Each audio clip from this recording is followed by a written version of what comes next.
Bienvenue sur Audit et Tendance, le podcast sur l'audit interne d'aujourd'hui et de demain. Avec Pascal Legendry, contrôleur de gestion, auditrice interne chargée de l'évaluation de la performance à l'Université de Guyane. Autour d'une interview court format, découvrons les nouvelles terres d'accueil de l'audit interne.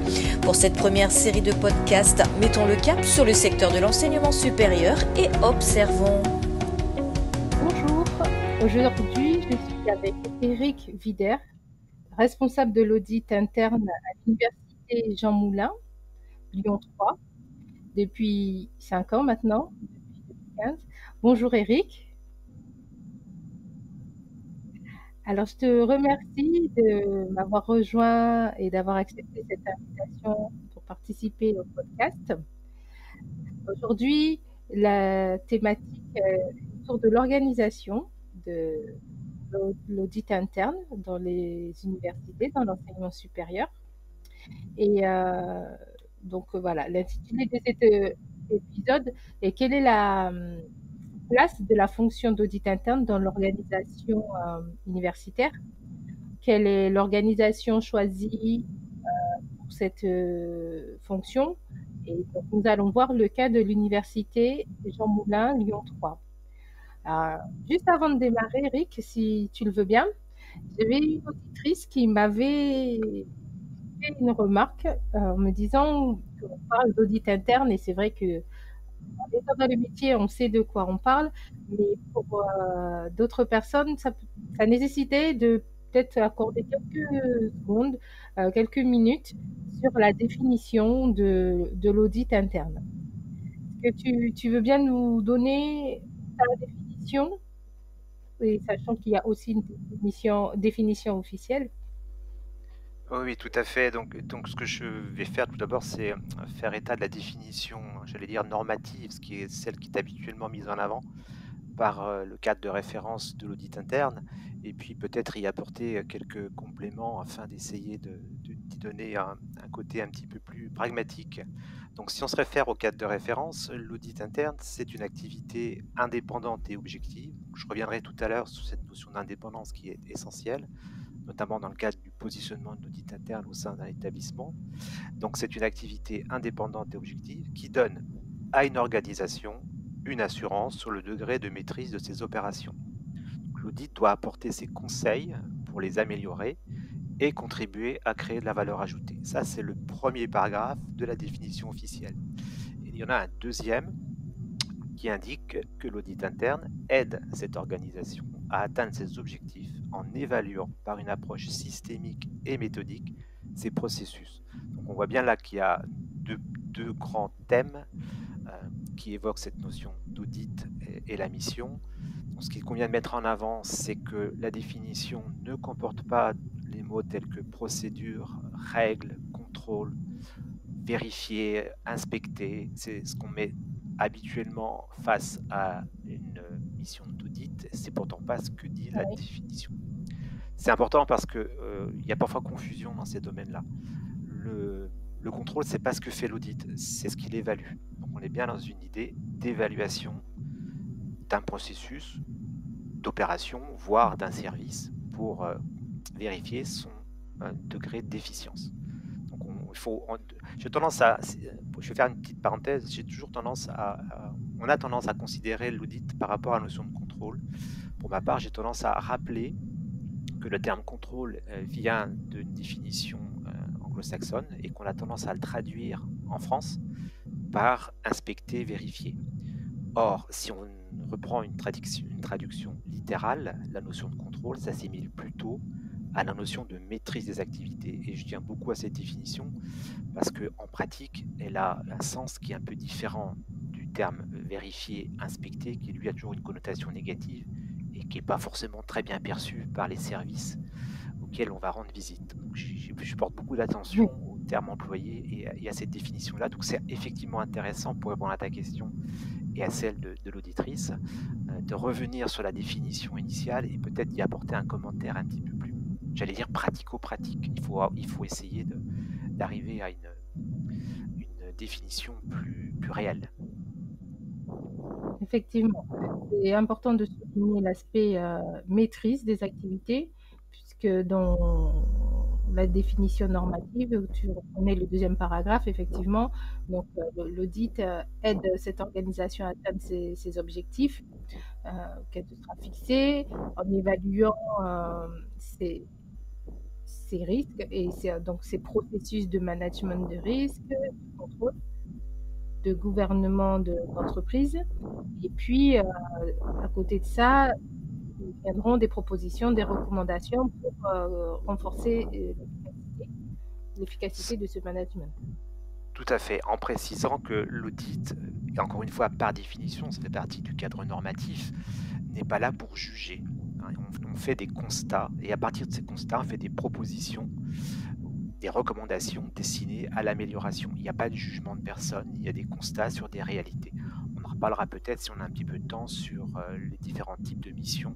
Il s'agit bien de faire une comparaison entre ce qu'on est en droit d'attendre et ce qui est réellement observé. Encore une fois, on est bien dans du constat et c'est important de le dire. Oui. En tout cas, merci pour cette précision qui est très importante et puis aussi à l'auditrice de m'avoir fait cette remarque. C'est préliminaire. Alors, pour entrer dans le vif du sujet de cet épisode, quelle est la place de la fonction d'audit interne au sein de l'université de Lyon 3? Donc, c'est son positionnement au niveau de l'organigramme. Comment ça s'est matérialisé? L'audit interne à Lyon 3 existe depuis 2015.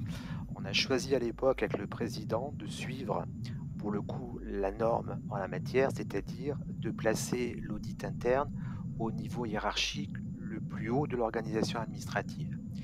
Et c'est important d'évoquer ce positionnement. On revient là sur un des éléments qu'on a évoqué tout à l'heure dans le cadre de la définition de l'audit interne, c'est-à-dire la nécessité que l'auditeur ou le service d'audit soit indépendant et objectif. Le rattacher au niveau le plus haut de l'établissement lui donne pour partie cette indépendance. J'y reviendrai tout à l'heure en comparant avec d'autres types d'organisations qu'on peut rencontrer dans d'autres établissements universitaires. Pour revenir à Lyon 3, donc un rattachement hiérarchique auprès du président, de manière à ce que le service d'audit interne ne subisse aucune ingérence dans la définition de son champ d'intervention ou dans la réalisation de ses travaux, voire dans la communication du résultat de ceux-ci. Pas d'ingérence parce que pas intégré dans un service ou pas soumis, entre guillemets, à une autorité liée à une direction ou un autre service. Donc, à Lyon 3, on a intégré cette notion-là dans la charte d'audit interne. On aura peut-être l'occasion d'y revenir sur ce document, qui est le document qui cadre un peu la mission et son organisation. Et donc, pour garantir cette indépendance... Pardon ? Oui, c'est document essentiel, je disais. Oui, tout à fait. Pardon, je n'avais pas entendu ta réponse. Donc, ce document complète cette notion d'indépendance et pour garantir cette indépendance, donc rattaché hiérarchiquement au président, la charte prévoit que le service d'audit n'exerce aucune activité opérationnelle, donc il ne définit ni ne gère les dispositifs qu'il contrôle. C'est quelque part la notion de l'audit interne ne peut pas être juge et partie, comme on dit habituellement dans les procédures juridiques. Les organes de l'université, d'autre part, ce qui est prévu par la charte, donc valident cette charte, y compris ses modifications. Donc on a bien une validité juridique par la plus haute instance de l'établissement, le conseil d'administration. Et c'est ce document qui définit les objectifs, les pouvoirs, mais aussi la responsabilité de l'auditeur. Donc les droits et obligations sont définis dans ce document. Par exemple, l'accès libre au conseil d'administration ou l'obligation pour l'ensemble des services de transmettre à l'auditeur interne tous les documents de contrôle qu'ils peuvent avoir par le biais d'un organe extérieur. Je pense par exemple à la Cour des comptes ou au commissaire des comptes. Donc voilà les éléments principaux qui figurent dans la charte et le positionnement à Lyon 3. Petit point peut-être de complément que j'évoquais tout à l'heure, les organisations sont différentes dans nos établissements et on peut avoir des auditeurs qui sont intégrés à des services particuliers du type direction du pilotage, du type contrôle interne, du type qualité, etc. Souvent, c'est intégré à des missions de ce type-là par les problématiques liées à des ressources, capacité d'établissement à avoir une ressource dédiée à l'audit. Ça a quand même un coût, il faut le savoir. Donc, parfois, il y a cet arbitrage-là. C'est contraire à la norme, puisqu'on évoquait la notion d'indépendance. Le fait qu'un auditeur soit intégré à un service pose problème si l'auditeur peut être amené à auditer son propre service. Ça pose problème d'une autre manière, c'est si l'auditeur va en mission dans une autre direction, la direction concernée peut dire mais pourquoi la direction un-tel va venir m'auditer moi.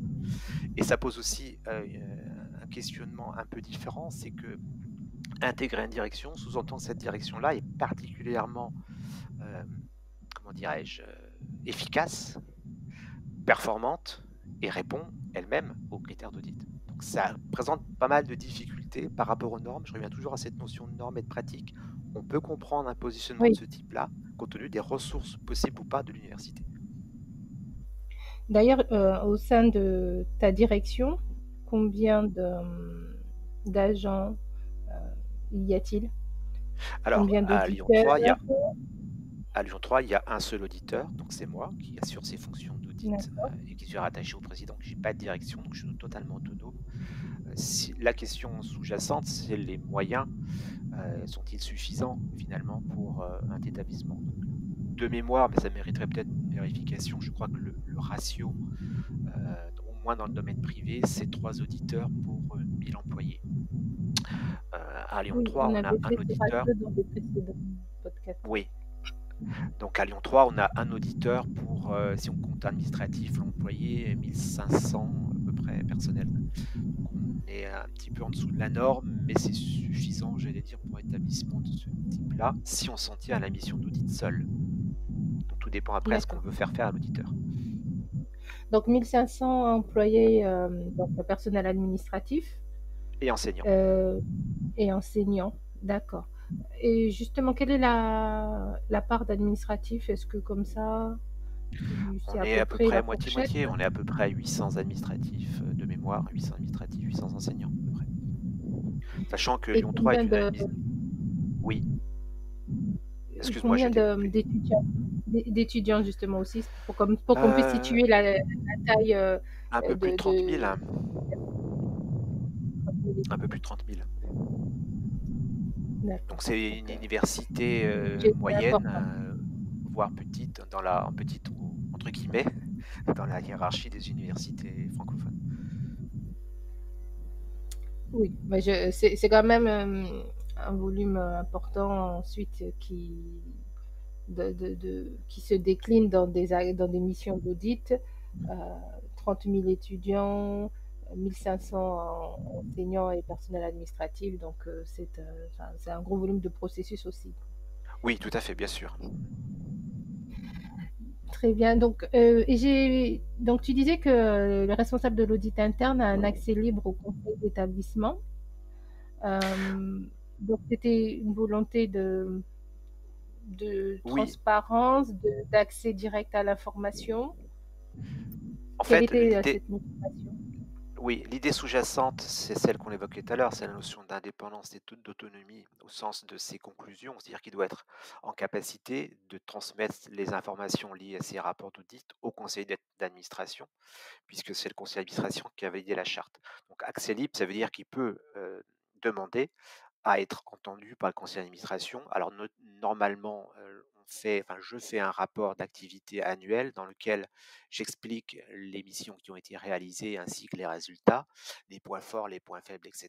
Et ce rapport d'activité est présenté au président et peut potentiellement, à la demande du président, être commenté auprès du conseil d'administration ou éventuellement à la demande du conseil d'administration. C'est ce qui est prévu par la charte. Alors en pratique, je n'ai pas eu à cette date, à ce jour, je n'ai pas eu à aller devant le conseil d'administration pour lui présenter les résultats de la mission d'audit. Ce n'est pas une obligation, c'est une possibilité qui peut être demandée par l'auditeur ou par le conseil d'administration lui-même. Oui, mais du coup, ça a été anticipé, donc dans la charte, c'est prévu par la charte, oui. Voilà. Et j'avais une autre question par rapport aux missions. Je t'avais pas posé la question. Ça représente déjà combien de missions à peu près dans l'année?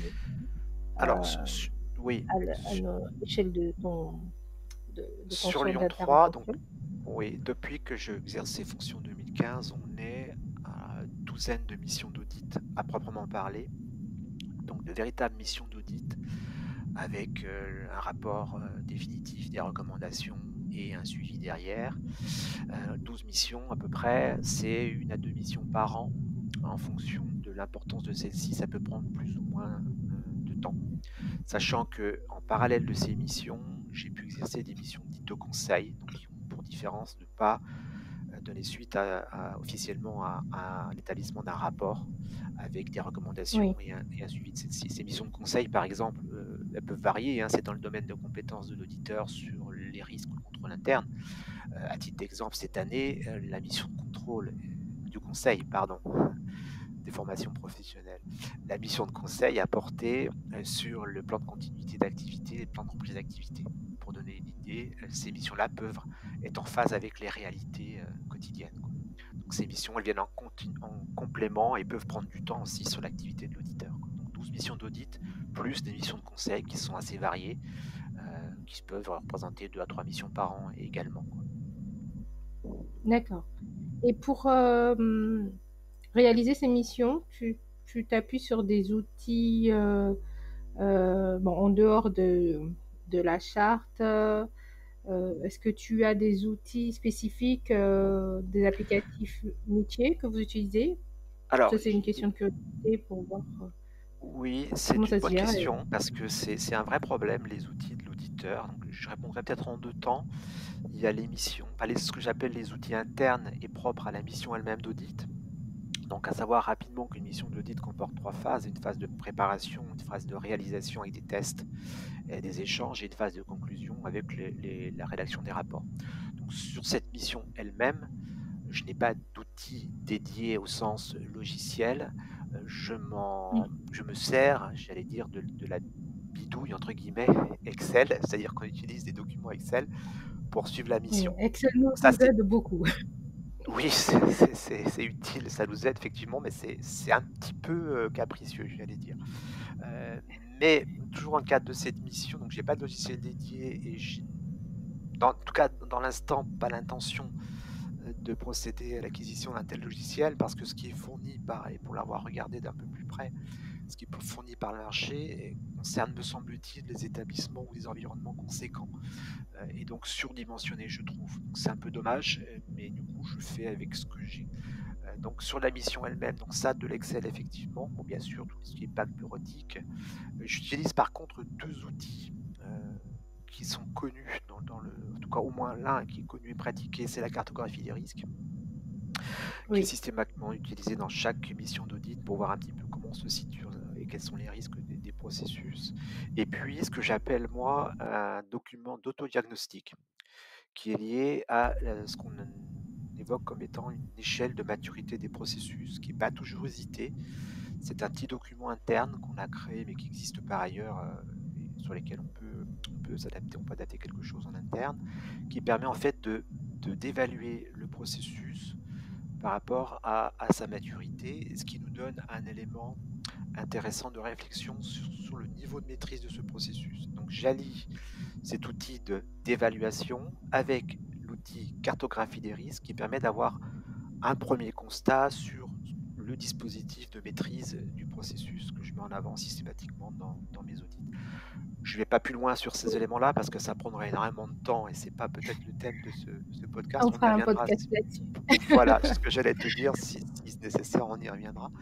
Euh, et en revanche, OK. j'utilise, et je pense que mes collègues auditeurs d'autres établissements utilisent nécessairement les outils informatiques de l'établissement. Par exemple, je procède à des extractions du système d'information CIFAC à Lyon 3 pour avoir des données informatiques et des données statistiques, notamment dans le domaine financier. De la même manière, j'utilise aussi, par le biais de mes collègues, les outils du système d'information RH quand il s'agit de missions qui ont un biais avec les ressources humaines, comme l'outil SIAM. Donc les outils internes du système d'information de l'université sont utilisés par l'auditeur, notamment pour avoir de la documentation ou des statistiques ou des indicateurs probants. Donc à la fois un Oui, travail sur des outils créés bureautique, et puis on a travaillé sur des outils systèmes d'information. À ce jour, à Lyon 3, je n'ai pas d'autres éléments complémentaires mais j'y réfléchis en revanche. Oui, mais après, je pense que c'est un lot, commun quand, voilà, des auditeurs, pour avoir aussi travaillé, sur des audits, on s'appuie beaucoup sur Excel pour les cartographies des risques, pour, l'évaluation de la maturité, l'échelle de maturité des processus, heu et puis sur des extractions, des requêtes, sur les systèmes d'information. Donc l'appui, le soutien de la fonction, SI, hein, ce Tout à système fait. d'information est très importante pour notre travail, effectivement. Alors j'ai une question, justement, tu nous as parlé donc des missions que tu réalises. Quelles sont les attentes, toi d'une manière générale ou s'il y a eu une attente par exemple particulière, par exemple, contexte, actuel, de crise sanitaire Covid-19 ou, les attentes d'une manière générale de la gouvernance? Et puis une fois que tu as réalisé, ton audit, comment tu as ressenti ou comment se sont manifestées les attentes des audités? Alors, sur ce point, je crois qu'il faut mesurer l'évolution qu'il y a pu avoir entre la date à laquelle on a construit l'audit, mis en place l'audit en 2015 et aujourd'hui, parce qu'on a quand même eu une vraie évolution. Et pour ma part, j'ai été amené à réfléchir sur les méthodes employées. Donc, ce que j'évoquais tout à l'heure, on est parti sur une idée normative, hein, c'est-à-dire se référer aux normes internationales d'audit, notamment dans l'exercice de la mission elle-même, mais confronté à l'étude du terrain, je pense qu'une adaptation est parfois nécessaire et c'est ce que j'ai essayé de mettre en place. Donc rapidement, par rapport aux attentes, elles sont différentes du point de vue de la gouvernance et de l'audité. La gouvernance attend une assurance raisonnable, on n'est jamais sur une assurance à 100%, mais au moins une assurance raisonnable de l'efficience des processus. Alors, elle attend surtout de savoir, et par le biais de ce regard extérieur, encore une fois objectif et indépendant, d'où l'importance de ces notions-là, et donc du positionnement de l'auditeur, elle attend surtout de savoir si la réalité observée correspond bien à ce qu'on est en droit d'attendre. Et donc le conseil sur les recommandations, sur les améliorations possibles. Pour les audités, en revanche, c'est un peu différent. À l'origine, les audités voyaient arriver l'auditeur avec comment dirais-je, une interrogation connotée négativement. Il vient nous inspecter, il vient nous vérifier, il vient nous contrôler, c'est le bras armé du président, etc., etc. C'est difficile au départ de combattre cette idée-là, puisqu'en fait, l'objectif de l'audit, comme je disais tout à l'heure, c'est à la fois faire du constat et apporter du conseil dans un souci d'efficience et d'amélioration. Hem, Au fur et à mesure des missions d'audit, avec cette systématisation du discours bienveillant de l'auditeur et puis cette volonté que j'ai affichée en accord avec, la présidence de collaboration. C'est-à-dire qu'en fait, la mission d'audit pour moi, c'est, d'abord un échange. C'est d'abord un constat, puis et surtout un échange sur les constats, un échange sur les points forts, sur les points faibles, sur les dysfonctionnements et aussi sur les améliorations. Petit exemple, le rapport d'audit, aujourd'hui, en 2020, doit comprendre le plan d'action proposé par les audités. À l'origine, en 2015, la procédure d'audit ne prévoyait pas que le plan d'action soit intégré. L'évolution de cette mission et les réflexions que j'ai pu entendre lors de ces missions m'ont amené à intégrer ce plan d'action dans la mission elle-même, parce que ce document est en fait un document d'échange entre les audités et l'auditeur, mais aussi c'est un moyen d'intégrer la réflexion de l'audité sur son processus et la façon dont lui peut voir son amélioration. Donc collaboratif, le document devient collaboratif et déjà on met en avant la nécessité de suivre et de réaliser les actions puisque c'est ce document réalisé par les audités eux-mêmes. Donc ils sont intégrés dans la réflexion. Et deuxième point important aussi que j'ai pu constater, c'est que au final, quand c'est bien amené et qu'il y a une bonne collaboration, de bons échanges et une bonne réflexion, le rapport d'audit devient un levier. Un levier pour les audités. C'est un moyen pour les audités de dire à la présidence qui a commandité le rapport ou à la direction, j'ai été audité, voilà les points forts, voilà les points faibles, voilà mes problématiques, voilà mes besoins, mais pour répondre aux recommandations, parfois, je peux avoir besoin d'un arbitrage et d'une décision transversale ou qui vient d'en haut. Donc, c'est à l'appui du rapport que parfois les services peuvent solliciter des ressources ou des compléments qu'ils n'auraient pas pu solliciter par avant, en mettant en avant l'objectif d'amélioration du processus. Donc, de l'idée de contrôle et d'inspection au départ avec une connotation négative, on est arrivé à une notion d'appui sur la performance, de soutien et de support, et du coup de levier. Donc le rapport d'audit, au final, est devenu un atout, en tout cas pour les services que j'ai pu auditer jusqu'à maintenant, est devenu un atout parce qu'il est devenu un levier de performance. Et c'est cette évolution-là qu'on a pu constater. De la même manière, pour compléter mon propos, et j'en resterai là au moins sur cette question, j'ai intégré dans la mission d'audit un plan d'amélioration qualité, c'est-à-dire par là que tous les ans, je sollicite les personnels qui ont été audités en leur demandant leur avis sur la façon dont la mission a été perçue. Et c'est par ce biais de ce document, transmis aux audités, mais aussi à la gouvernance, puisque c'est des deux côtés, que j'ai pu mesurer ces attentes, donc celles que je suis en train d'évoquer, de la gouvernance et de l'audité, et pour le coup, éventuellement modifier aussi le processus d'audit qui lui-même, puisque le processus d'audit a pour objet de pointer du doigt, entre guillemets, les améliorations possibles, il faut nécessairement que l'audité s'applique à lui-même les recommandations qu'il fait par ailleurs. Donc les attentes gouvernance auditée sont aussi un moyen pour l'auditeur de s'interroger sur sa mission et de l'améliorer également. Le mois prochain, retrouvez le podcast Audit et Tendance et découvrons les nouveaux défis que devront relever les auditeurs internes de l'enseignement supérieur.